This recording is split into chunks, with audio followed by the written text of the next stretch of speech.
Fiat, right? Fiat, car manufacturer. We all know Fiat. I personally have never owned a Fiat. I don't even see them anymore. I don't even know if they still make cars. But Fiat did the absolute weirdest marketing tactic a few years ago, right? This was about 1994. And Fiat was looking to advertise their brand new Fiat 500, which is this hunk of junk. Look at it. It is hideous. Quinconquento, I think it's pronounced. Anyways, this car was released in 1994 in Spain, and in an effort to target a specific demographic, they decided to do something very ballsy, right? So Fiat wanted to attract their female audience. So do you know what they did? They had the contact information to about 50,000 different women. Contact number and home addresses. So what they were planning on doing is to send them 2 letters, right? About 6 days apart from each other. The first one introducing them to the potential of a secret admirer.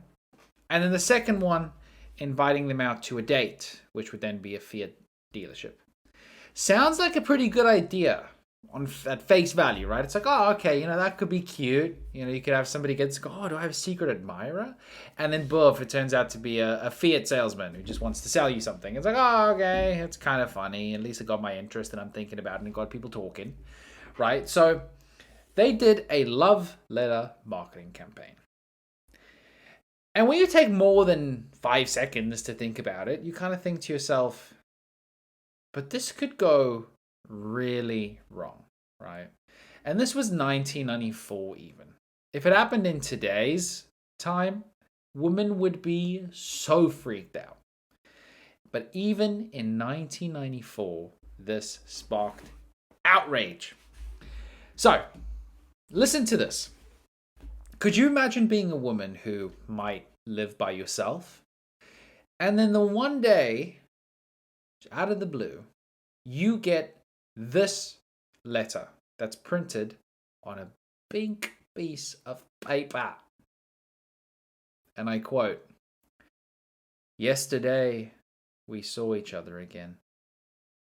We met on the street, and I noticed how you glanced interestedly in my direction. I only need to be with you for a couple of minutes. And even if it doesn't work out, I promise you won't forget our little experience together." That's it.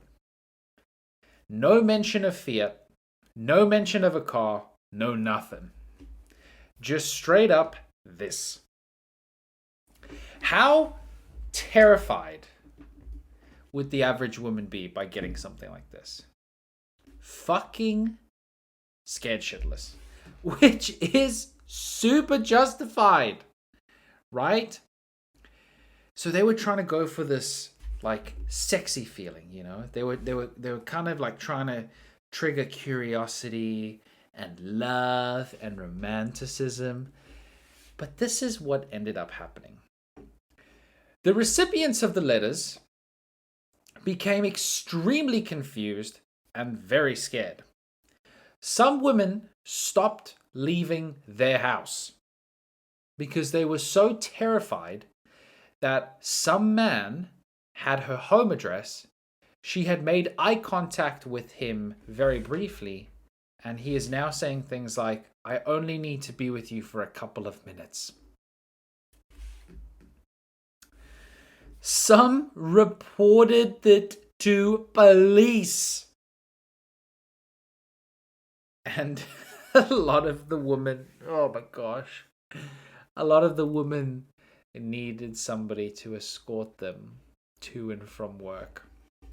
Eventually, 6 days later, the real thing arrived. And as I said, it was a redirection letter to go, "I'd love for us to meet. Here is the address." And then it said Fiat, and it said, Quinconquento, whatever the car is, and, come by and let's have a bit of a test drive. But by that point, the damage was badly done, women thought it was in such poor taste, and they were super pissed off. They apologized, but to be honest, it was 1994. Like, the outrage culture was not a thing, so nothing really happened. But still, I thought that was just hilarious. Just absolutely hilarious. Misjudging your market, but I guess it was a different time back then.